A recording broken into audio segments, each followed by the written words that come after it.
Hello, I'm attorney Charlie Shane. I'm a family law lawyer in Washington State. Today I want to talk about, as a continuation of my previous video, I want to talk about mediation, what to expect in mediators, what the purpose of it is.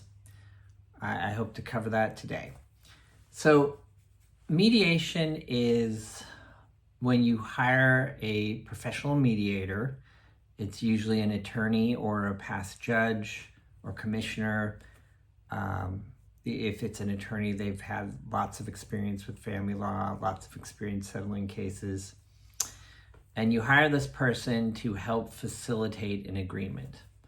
Like a settlement conference, they can't make any decisions unless you explicitly give them that authority, which brings us into the arbitration realm, which I'll probably talk about on my next video. But for mediation, that's not what they do. Now, I prefer mediations over settlement conferences, as I discussed previously, for several reasons. One is the time. Generally, if your case is contentious, even if it's really contentious in just one area, it's going to take some time to resolve. All the parties need to be able to talk about it and express kind of how they feel so that the mediator can get a big view of what's going on. The format of a mediation is similar to a settlement conference. So most of my mediations these days are done via Zoom. Again, this is a great cost savings to clients. I don't have to travel to the mediator's office. You're not sitting there staring awkwardly at your client the whole time while you're waiting for the other side to finish up. It's really easy to do it via Zoom, and I find the results are just as good via Zoom as they are in person. I'm sure that there are other attorneys that disagree, but that's just my opinion and my experience with the mediations that I've done over Zoom, which have been all my mediations since COVID. So the format's the same. You might start out in the same room. You're usually not there for very long. You go into separate chat rooms, and the mediator will shuttle between one room and the other. Mediations, because you're hiring the mediator, obviously you got to pay. You usually pay in advance. Typically the fees split. You can a lot of times renegotiate that during the mediation, but to start with, it's split so that sort of each party has a stake in the mediation. They're both paying money for that. But in situations where one party has much more income than the other, certainly, again, that's something that can be negotiated, that fee at the mediation itself. And in addition, you're paying for your attorney's time. The mediator will go back and forth between the rooms and try to facilitate this agreement. My experience is that they'll typically, especially when you're starting, they can spend a lot of time in the other room figuring out what's going on, or if you're usually they'll start with the petitioner or the sort of the moving party. And so they'll spend a lot of time in that room, and then they'll pop into your chat room and they'll spend a lot of time with you, and they just want to make sure the facts are straight, and they might have questions right off the bat. They'll want to hear from both the parties, and they'll kind of get the lay of the land. And like I said, sometimes it's kind of interesting because I've had cases where they'll just spend a ton of time in each room kind of going back and forth, and there may not even be a lot of back and forth. They just spend so much time, and then all of a sudden, okay, here's the offer, and it resolves. If it's going to resolve, it's rather quick. But I've had other times where it goes into like as late as 10:30 at night. That's pretty rare, but it does happen on occasion. What I like to do is when it's in the other room, rather than sit, I will talk to my clients, we'll strategize. If my client has any questions while they're in the other room, we can talk about it. We can look over some of the numbers, make sure things are squared away. But if everything's squared away and my client has no questions, then usually what we'll do is we stand by our computers, but we'll just turn off the mic and camera, kind of do our own thing. In previous days, when it was in person, I would encourage my client to bring a book or something to do between sessions. Because I would usually do a little bit of other work while I'm waiting for the mediator to come in.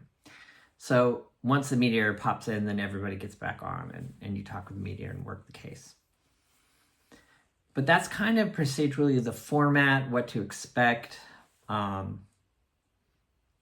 If you come to an agreement, then everybody puts together what's called a CR2A agreement, the Civil Rule 2A. And that outlines what your agreement is. Sometimes you might even have a draft of the parenting plan or the child support order or a spreadsheet of the assets and an idea of how they're divided as part of this draft agreement. Sometimes it'll just be the agreement. The agreement doesn't end your case, but rather it just it just outlines what the agreement is. Then you put the agreement into the final paperwork. So, for example, if that's a divorce, that means that it's going to go into the findings of fact, which kind of identifies the facts of your case, then the decree, which is what makes you divorced and divides the property, and then the parenting plan and the child support order. Those are the documents that will be done based on that agreement, and that's just an example for a divorce. For a parenting plan modification or other documents, it would be slightly different. A parenting plan modification is super easy. You just have the final order and the new parenting plan. Easy peasy.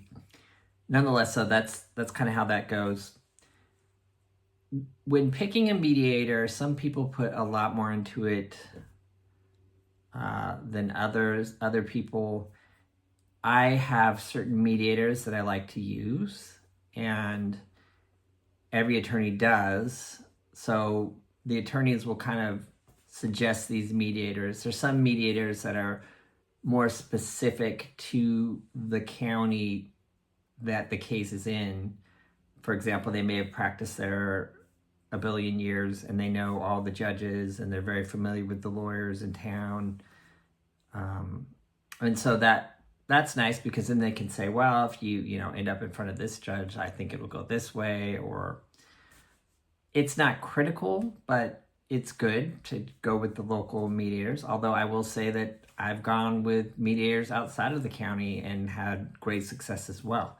It just kind of depends. And I think your attorney will have an idea of what the good mediators are for this particular type of case.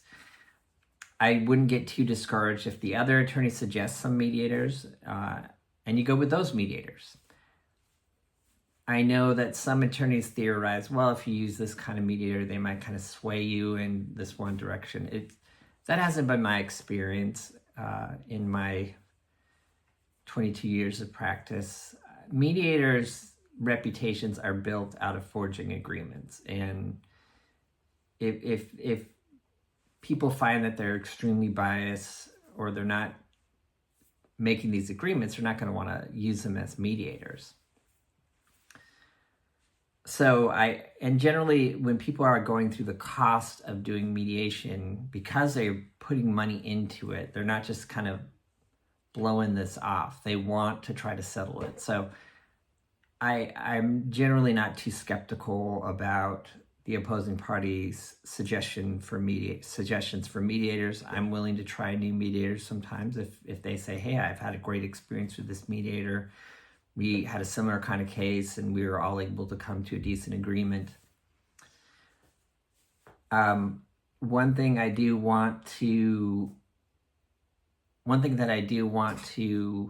make clear is that while you go into a mediation, and sometimes you come out like, wow, this was a fantastic agreement. That's generally not the case. My experience is that every party has to give something. And there's a saying, if all the parties walk away equally and happy, is a successful mediation. And that's kind of true. I mean, mediations will be very emotional. You'll go into it thinking, oh man, I can get this, this, and this. And a lot of times you find, oh wow, I didn't think of this. And yeah, that mediator has a good point. Maybe I do need to give up this particular aspect of my case, or I do need to give way on this or that, because that's a great point that the mediator's pointing out. And of course, you can talk with your attorney. Your attorney might say, no, that's baloney. I think if you went to trial, you'd do a lot better in this particular area. But even with that, the question is, do you want to go to trial? Because I will say that trial is really expensive. It will be outrageously expensive compared to all the expenses you've had so far in the case. So whenever possible, settling at mediation usually is the best way to go. Although I will always tell my clients, I'm more than happy to take it to trial if you want to roll the dice and see what happens. These are just some things to think about. There's a lot more to talk about this, and I will do it on subsequent videos. I hope this is helpful to you. Until next time.